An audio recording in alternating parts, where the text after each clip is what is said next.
Olá amigos, tudo bem gente? Pessoal, olha só, tá? Muito cuidado. Você já deve ter se deparado com uma pergunta muito frequente em concurso público. A pergunta sobre se é possível prender alguém por dívida, pessoal. Ou seja, a prisão civil é possível no Brasil? E a resposta você já sabe, né? Como regra não, né? Só a de pensão alimentícia. Mas queridos, muita gente não sabe quais são os fundamentos disso.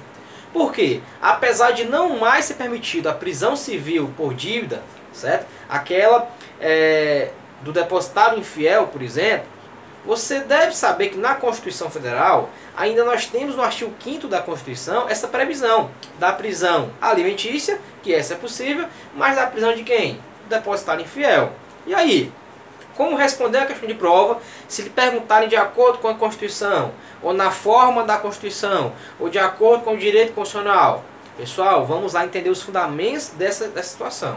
Olha só, nós sabemos inicialmente que, e você já sabe também, mas não custa repetir, que nós temos uma conhecida, certo, e chamada pirâmide do ordenamento jurídico, pessoal, tá? Que é a pirâmide de Kelsen, né? A pirâmide de Kelsen foi uma forma de Kelsen, né, um doutrinador austríaco, de dizer como é que num determinado ordenamento jurídico seriam dispostas as normas desse ordenamento, as normas constitucionais. Entendeu ele, certo? Que no topo dessa pirâmide nós deveríamos colocar a Constituição de um Brasil, a Constituição de um país, aliás, tá? Porque a Constituição é a norma maior, né? É a norma que tem fundamento no povo, ou seja, o povo que se reúne, como regra, em Assembleia Constituinte, elege representantes e eles escolhem a Constituição de um país. Então, nada mais correto do que colocá-la no topo, certo?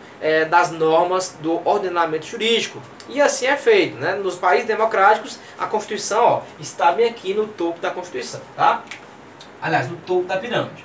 Mas aí, pessoal, olha só, em face disso, da Constituição está no topo, certo? Da pirâmide de Kelsen, nós temos daqui um princípio constitucional, que é o princípio da supremacia da Constituição.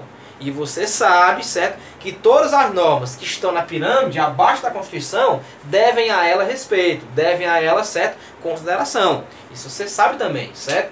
Mas olha só, interessante, supremacia, princípio da supremacia constitucional. Pessoal, se nós temos aqui um princípio da supremacia constitucional, é necessário também, certo, que nós tenhamos um órgão, pessoal, ou um tribunal capaz de velar, capaz de defender essa supremacia. E nós temos sim, na nossa República Federativa do Brasil, nós temos um tribunal. E olha o nome como é interessante, como é legal o nome, ó. O nome desse tribunal que vela pela supremacia constitucional é o Supremo Tribunal Federal, STF, tá? O Supremo Tribunal Federal é o tribunal que no Brasil defende o quê? A supremacia constitucional. Aí, olha só, guarda essa informação, tá? Guarda isso aqui para daqui a pouco. Olha, professor, o que tem a ver isso, certo, com a prisão civil? Tem tudo a ver, pessoal. Por que tem tudo a ver? Vamos lá entender a situação. Nós temos na Constituição Federal, no artigo 5º, inciso 72, que a prisão civil no Brasil não é admitida, salvo a de pensão alimentícia e a do depositário infiel. Professor, mas depositário infiel não pode mais ser preso por dívida. E aí, como é que fica a situação? Por que não pode mais, mas está na Constituição? Pessoal, olha só. A nossa Constituição Federal, ela tem várias normas, vários artigos, vários parágrafos, vários incisos e várias alíneas, né? Ou seja, nós temos ali o corpo de normas constitucionais.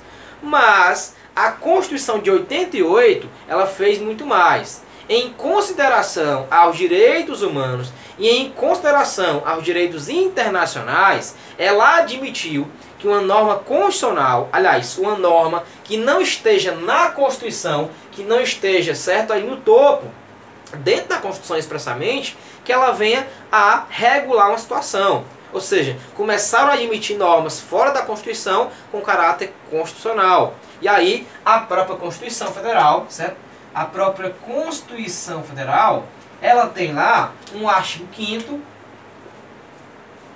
artigo 5º, parágrafo 2º, certo? Que determina que as normas constitucionais, elas não se exaurem, elas não proíbem, certo? Que nós tenhamos outras. As normas da Constituição, elas não proíbem que outros também sejam da mesma forma constitucionais. E nem como proíbem que, por exemplo, os princípios que ela adota e pelos tratados que ela adota, nós tenhamos outras normas constitucionais.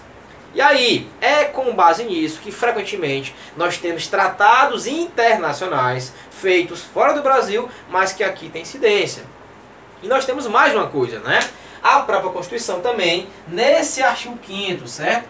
Que é importante artigo, mas no parágrafo 3º admitiu que se o Brasil ele aprovar um tratado internacional que verse sobre direitos humanos, mas essa aprovação se der no mesmo quórum de votação de emendas constitucionais, isto é, no Congresso, na Câmara e Senado, em cada casa, em 2 votações, 2 turnos, tá? Por aprovação de 3/5 dos votos dos membros, esse tratado ele vai ter equivalência aqui no Brasil de emenda constitucional, tá?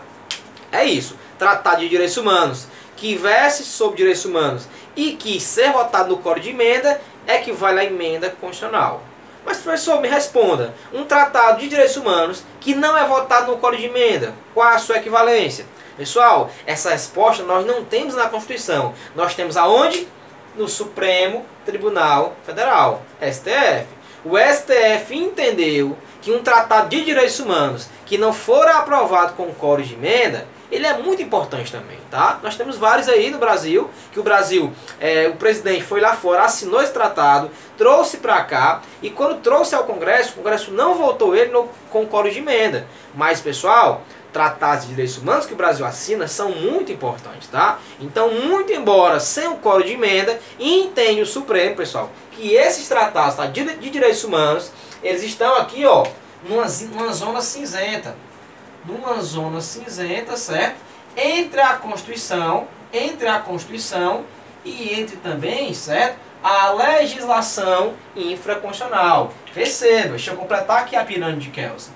Na pirâmide de Kelsen, eu tenho, ó, aqui no meio a legislação infraconstitucional. Vou botar só LI, legislação infraconstitucional. E aqui abaixo as normas, as demais normas, pessoal, infralegais, tá?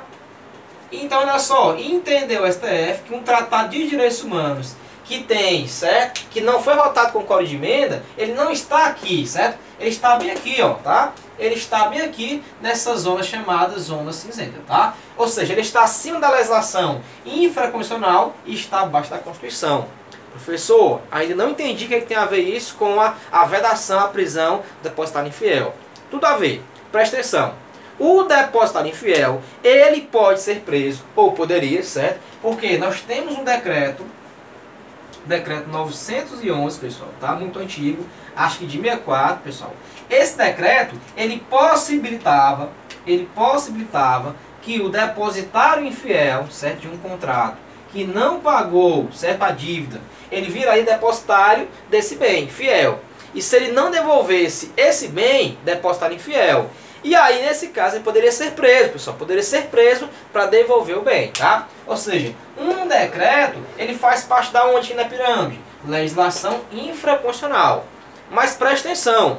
Nós temos um tratado de direitos humanos, tá? Que o Brasil foi lá fora e assinou, que é o Pacto de São José da Costa Rica, ou Convenção Americana de Direitos Humanos, da OEA, que o Brasil assinou, ratificou aqui no Brasil em 92, mas no Congresso ele não fora votado com quórum de emenda. Então, de acordo com o STF, um tratado de direitos humanos que não tem um quórum de emenda, ele tem que equivalência. Ora, ele não equivale à emenda, mas ele tem caráter, pessoal, olha só, caráter bem aqui no meio, ó, caráter supralegal, tá? Um tratado de direitos humanos que o Brasil faça parte, mas que não é votado com quórum de emenda, tem caráter supralegal. Está acima da legislação infraconstitucional e abaixo da Constituição. Então, olha só. É por isso que hoje, certo? Não é mais possível, não pode mais, certo? Não pode mais o quê? A prisão do depositário infiel. Professor, por quê? Ora, não pode mais, por quê?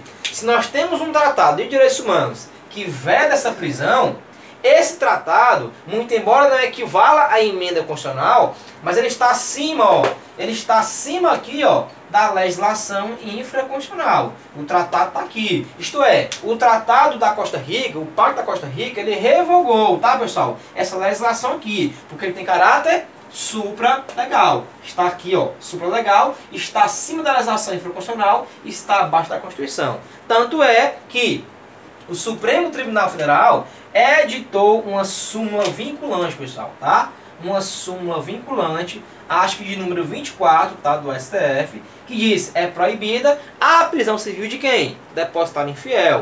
Também o Superior Tribunal de Justiça, que está abaixo do STF, tá naquela linha do Poder Judiciário, também tem uma súmula desse tribunal, 419, que também veda a prisão depositário infiel. Então, por isso que hoje, mesmo se cai na prova pela Constituição, pessoal, como quem interpreta a Constituição é o STF, e o STF interpretando a Constituição entendeu que não pode mais prisão do depositário infiel em face do Pacto da Costa Rica, que tem caráter supralegal, é que não pode mais essa prisão, tá? Então, mesmo se cair pela Constituição, na forma da Constituição, também não vai poder mais prender, certo? Não pode mais, não tem viabilidade a prisão do depositário infiel. Deu para entender, pessoal? Olha só, então cuidado, certo? Isso aqui é o arcabouço doutrinário e jurisprudencial que valoriza, que fundamenta a não prisão do depositário infiel, tá? Então veja, né? Não é só simples aqui. Não pode prender. Não pode por quê? Tá aqui a explicação, certo? Explicação teórica e jurisprudencial. Estamos juntos e até a próxima explicação. Valeu, gente. Abraço.